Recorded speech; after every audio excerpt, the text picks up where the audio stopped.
let's take a look at Hollywood's queer quotas. Now, diversity is everywhere currently, and honestly, it's just making things very confusing. Recently, Keir Starmer and his deputy, Angela Rayner, over here in the UK, both failed or refused to answer whether a woman could have a penis, which is ridiculous, but is something that has happened, and there is video evidence of it. So this is something that will live forever in the public consciousness.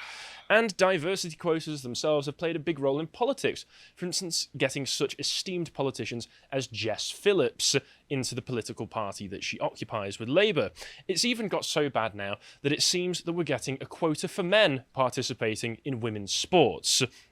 But nowhere... Sorry, I've just got the Clown World music running through my head right now. Yep. But nowhere is the scourge of diversity as bad as the entertainment industry, where it seems to have dug its claws in and infested every element, from the higher-ups within the industry to the actors performing the roles to the people on set probably cleaning up the tears.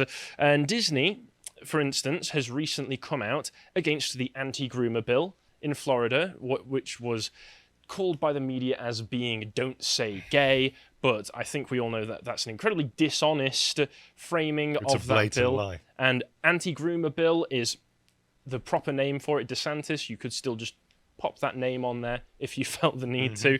And obviously, this idea that we've all seen going around in the entertainment industry recently, which there needs to be a certain amount of people, certain quotas of people, is all based on the idea that I cannot connect to someone I see on screen, cannot relate to them unless I look exactly like them, share the exact same values as they do, and potentially even share a set of genitals with them, which honestly is very strange to me. I mean, so Sarah Connor, Ellen Ripley, I can't like them. I'm not a woman. How could I? Walter White, I've never experienced what it's like to have lung cancer or make methamphetamine. So, he says. Hey. So how can I understand what this guy is going through? How could anybody who isn't a Wall Street serial killer enjoy American Psycho? How can black people enjoy Lord of the Rings? Well, Amazon has the answer for that, which is just crowbar them in there.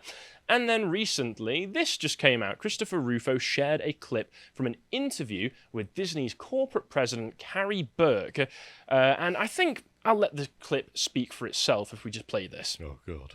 I'm here as a mother of two queer children, actually, one transgender child and one pansexual child, and also as a leader.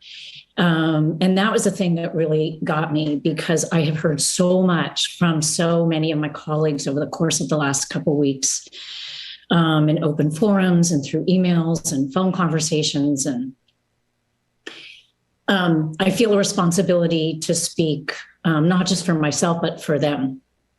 Isn't she ever so virtuous? I have these two LGBTQIA plus children, and I must speak on their behalf, and I'm sure that's exactly what was going on when they decided that they were transgender and or queer. Kids? I've not been able to look into it, but if they're as young as I'm expecting, which is probably young teens at the most, it's either some trend that they've cottoned onto, or they've been maybe nudged along into this kind of behavior by, say, a teacher, a supervisor, or maybe even a parent, seeing as these types of Hollywood executives seem to like wearing their children's lifestyles as a fashion accessory. And of course, once again, she feels the need to speak for them, because I doubt they've been speaking them for themselves for a very, very long time. It's not healthy. I don't think children can be transgender. I especially don't think children could be pansexual. Do you know what pansexual means? Is it? No, I don't. Who does? No one knows. Even people calling themselves that. It means I'm special. Look at me. Yes, no one really knows, but if I'm going by the definition that I've been told in the past, it means that you're not attracted to people based on any physical characteristics or any intrinsic characteristics bar their personality. So you're attracted to anyone and everything. If I were to meet a little R2-D2 robot and they just really hit it off with me, then, why not give it a go? Notice that there isn't a distinction here for age groups. That is a very good point. Yes, my child is a paedophile. Thank you for asking. But no, it's also the fact that that would technically mean that you could fall in love with your own reflection, which would be literal I'm narcissism. sure these people do. I'm sure many in Hollywood have, and they're more than happy to push their children into that line of behavior as well. Let's take a look at the rest of the clip that I've got here. Oh, there's more. Yes, there is. To all of us, we had an open forum last week at 20th where, again, the home of really incredible, groundbreaking LGBTQIA stories over the years, where one of our execs stood up and said, we only have a handful of queer leads in our content. And I went, what? That can't be true. And I realized, it actually is true. We have many, many, many LGBTQIA characters in our stories, and yet we don't have enough leads and narratives in which gay characters just get to be characters.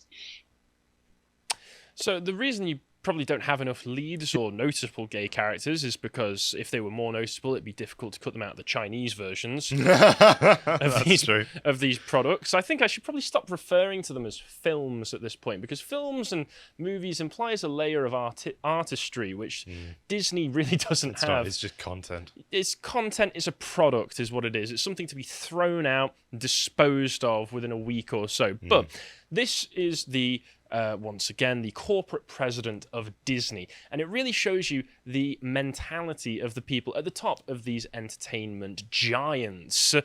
She's complaining about not having enough gay characters, just being characters. So how do we fix this? I think they were queer characters. Queer characters. We don't have enough gay characters or queer characters who are just themselves. How do we fix this? By mandating it so that you have to have those characters in no matter what. So if you just have to force one into the background, I suppose it'll have to do. I would also like to point out that with a lot of characters, because their sexuality is not remotely part of the story, you don't even know necessarily whether they are straight or gay or whatever, because their sexuality is just not important to their character. Do I care about the sexuality of the Emperor in Star Wars? Should I care?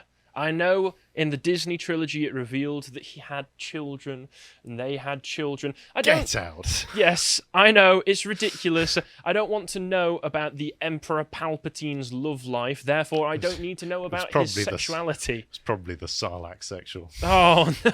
Oh, God. Oh, that's making my skin crawl.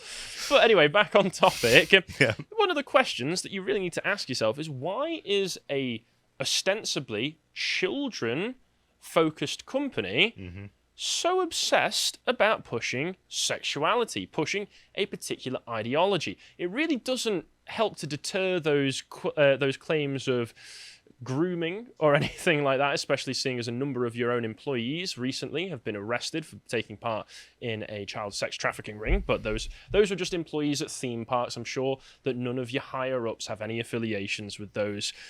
Maxwell. But that's a nasty cough you've got there. I know, it's terrible, isn't it? But who is this woman? Because I couldn't really find much information on her. The most I could find out is this. Who is Carrie Burke? She doesn't have a Wikipedia page yet. She apparently has 5 children. I don't know if much of this information is accurate, but it does say here that before serving Disney, she was the president of ABC Entertainment. And what do you know? ABC has diversity quotas of their own. Of course. If we move along to the next article, John. Well, I would imagine it's a natural fit for her, seeing as she loves her alphabet soup, to be head of ABC. Oh, yes, definitely. But so, just let's take a look at some of these guidelines that these people push onto the companies and onto what should ostensibly be creative endeavors, because everybody knows that forcing you to do things you don't want to will inspire the utmost creativity. Oh, yes. The guidelines generally require that TV content must be about underrepresented communities, backgrounds, and experience, or include at least one main cast member who is indigenous, from a diverse background, disabled, or identifies as LGBTQI+. Note here, this article from last year, they hadn't added the A yet, so they're already behind the times. Or something? I don't know. It could be asexual. I've heard people say allosexual on TikTok. amphibious sexual. I don't know if you're only attracted to fish or mermaids or frogs. Probably. I need to find my frog prince. To be fair, good fit for Disney. Yeah, it would be. It would be, to be fair. Additionally, at least half of the main cast and crew must be female or identify as gender diverse. The ABC had previously set a goal of 50-50 female representation among on-air news talent by the end of last year. For non-scripted shows such as documentaries, the new guidelines say the content must be explicitly and predominantly exploring issues of identity relating to underrepresented groups, including Indigenous matters, gender, or cultural diversity, or have a specific focus on LGBTQI+ communities, people with disabilities, or underrepresented groups. Sorry, you've got that very interesting story that you want to cover a documentary on. Well, unless you crowbar a bunch of people who don't fit in there, we're not going to give you any money for that. This is a very good business practice, and we are very, very smart. Crucially, under the principle nothing about us without us, all productions about a specific diverse community or subject matter must include at least one person who is representative of that diversity within the core creative team. And this is where you get those complaints of somebody like what was it, Scarlett Johansson, when she was cast in Ghost in the Shell. Oh, why is it not a Japanese woman? This is once again the question of, you do understand that these are actors. These are actors. They are paid to play pretend. Yeah, but I do also want to say on this point, many years ago, I attended, this is the most diverse room I've ever walked into, and I've been all around the world. I've lived in Japan and Korea and Switzerland and so on. But this one time I walked into a room and there were about 24 people there. It was a British Army thing. And every single person was white, and yet it was the most diverse room I'd walked into, because people had come from literally all walks of life, all backgrounds, all socioeconomic backgrounds, all lines of work, all careers, all ambitions, all stages of life as well. There was a huge amount of diversity in that room, and you could go around having conversations with people, and it was like you were stepping into a completely different world, each person you spoke to. I've also been at Cambridge, where there is far more capital D diversity there, and yet everyone more or less goes to the same type of schools, imbibes the same types of ideas, hang out in the same networks and the same social media platforms, and there's actually very little diversity there. And so I just want to, I know it's an old point, but the sort of diversity these people are talking about is not diversity at all. Of course, I agree with everything you just said there, and I do think that's one of the things. It's this perversion of the idea of diversity is superficial diversity, whereas the kind of diversity that you or I would be interested in would be, say, having a conversation with somebody who disagrees with us and being able to have an open discussion. So well, it's the idea as well that just the colour of your skin is representative of different experience. That's one of the most racist ideas out there, actually. It really is.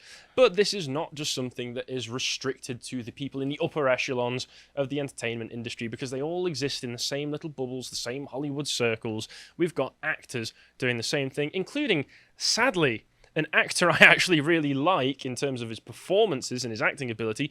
I don't know, Oscar Isaac. Oscar Isaac, have you seen Ex Machina? Well, in that case, never mind. But he is very good in everything that I've seen him in. Let's just play the clip, because, of course, Disney need to talk about the Don't Say Gay bill. Disney employees are protesting the Don't Say Gay bill. I wanted to give you an opportunity to comment on that effort. I guess my comment would be gay, gay, gay, gay, gay, gay, gay, gay, gay, gay, gay, gay, gay, gay, gay, gay, gay, gay, gay. Yeah, it's an absolutely ridiculous law. It's insane. It's insanity. And I hope that Disney as a company comes out as forcefully as possible against this idea. And yeah, it's astounding that even exists in this country. Now, if you were cringing out there, so was I. But I just want to say, he's an actor. I wouldn't expect him to actually know what the bill says. Well, so he will have just been plugged into the normie media environment, which is like, oh, it's the Don't Say Gay bill. Oh, okay. Well, it is very performative, but I do think that is the major weakness that they have, which is when I can tell you for a fact Oscar Isaac will not have actually read anything of the bill. It's 7 pages long. That's far too long. If it's not a script... But it's worse than that, though. They don't have the intellectual nuance or charity to be able to say, well, what if this is drummed up by the media and the media is lying to me, and actually, even though I don't like the nasty man in Florida, maybe I could be a bit more charitable about what the actual facts of what's happening. Well, one of the interesting things that I find about this whole thing is that DeSantis has kind of set a trap for all of these people, because when asked to actually discuss any of the details, they reveal the depth of their ignorance. Yeah, the depth of their ignorance, the hollowness of the actual knowledge that they have. He hasn't actually this. set the trap. The media has set its own trap and stuck its foot in it. Just quite hilarious, really. Yeah, I think DeSantis probably knew that this kind of backlash would happen, but I don't know if he had any idea that it would just be so easy. So ridiculously easy. And another actor that I actually quite like in his performances I've seen, like in Hellboy and Sons of Anarchy. Sadly, Ron Perlman has come out and released this statement directly to Governor Ron DeSantis. So let's check this out. Good morning, Governor DeSantis. That's terrifying, isn't it? Don't say gay. Don't say as the first two words in a sentence spoken by a political leader of a state in the United States of America. Don't say. Don't fucking say, you fucking Nazi pig. Say. First Amendment. Read about it. Then run for office. You piece of Can I just say, what if he said, don't say the N-word? Oh, yeah. In this country, First Amendment, brother. Don't you get it? Maybe you should read it sometime. Maybe you should read the bill sometime, Ron, if you can read. Let's be honest. I think, if nothing else, that this has shown that there is unusually high rates of illiteracy among Hollywood stars, seeing as they can't take the time to check out 7 pages of work. But, oh well. But after looking at that, I thought it would be interesting just to take a look at some of the documents from like Disney and other ones about their diversity quotas. So I got this one here, the Belong, Our Diversity and Inclusion Journey, just so we can see what these companies are prioritizing, because this, have no doubt, is the priority. They don't care about releasing a good and interesting product with depth that you can talk about. They are interested about filling quotas. 72% of Disney's US workforce are women and or people of color. Clap, please, I suppose. But are they good at their jobs? That's not important anymore, because merit doesn't matter. And 1,500 plus employees participated in community LGBTQ pride celebrations around the world in 2018. So what about the IA Plus parade?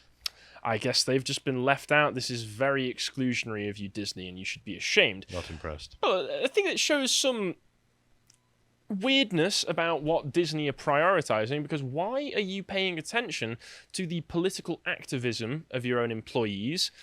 I find that very strange. 67% of our board of directors are not white men. That's something they're proud of. That would explain the massive step down in quality of their films, I suppose. only kidding. We've also got WarnerMedia, because that's Disney. Disney owns Fox now. Disney owns. Oh, of course they do. Disney owns Marvel. So if you've seen this sort of stuff pop around, those sorts of products and films, I mean, you got to expect it at this point. WarnerMedia, they own Turner. They also own HBO. And Warner, the document that I found for these guys is ridiculous. In 2020, the world changed. Dun, dun, dun. The murder of George Floyd. Dun, dun, dun. The racial reckoning. Good God, it sounds like the opening to like a film about race war, doesn't it? It does. And they also have a point where they're not referring to... They refer to... Oh, sorry. This just reminds me of the opening scene of Avatar. Everything was peaceful. And then Until... Derek Chauvin attacked. Yeah. Oh, we need to do something on Avatar. Yeah, we do. But the document's not on this page, John. I just decided to bring the page up for a convenience. But there's a point where they refer to themselves as having 30,000 change makers as part of their teams. These are not filmmakers anymore. These are change makers now. They see themselves as social engineers. They are no longer providing a fun product for the family and the audiences to enjoy. They're definitely making change. They're changing their bottom line and their product quality for the worse. Oh, so absolutely. Congratulations. They also have stats keeping track of how many women they have. Same as the BBC I mentioned. Same as the BBC, where, of course, the only standard is more equal better. Stats keeping track of how many non-white people they have writing and directing. Yeah, that's not racist at all. Yeah, this all comes across very concerning, to be honest. And they also have a page about a superhero for everyone. And just to draw the distinction, they are not talking about a single superhero, for instance, like Superman, who could be recognized and related to by anybody, but the idea that a single superhero for every individual identity characteristic that you could list right now. I'm looking forward to seeing the Russian superhero. I had a concept which I pitched earlier, Captain Stolichnaya. Yeah, we'll see if that goes. I guess we'll put it out there, and if you don't accept it, then you're being racist. But I can't describe to you how disgusting I find all of this. As somebody who respects the art form of film and television and media in general, this is just sapping creativity. The art in it isn't second or even third fiddle to the quotas and wanting to push their ideology, and I hate it. I enjoy stories told from interesting perspectives, but... Like mine. Yes, exactly. But the reasons that these stories are being made is a perversion of the creative drive. It's done to fit corporate mandate, not from a sincere desire to tell these stories. And that will always compromise the quality of the filmmaking. We've got a Paramount diversity document as well, but honestly, you can expect what to find in there.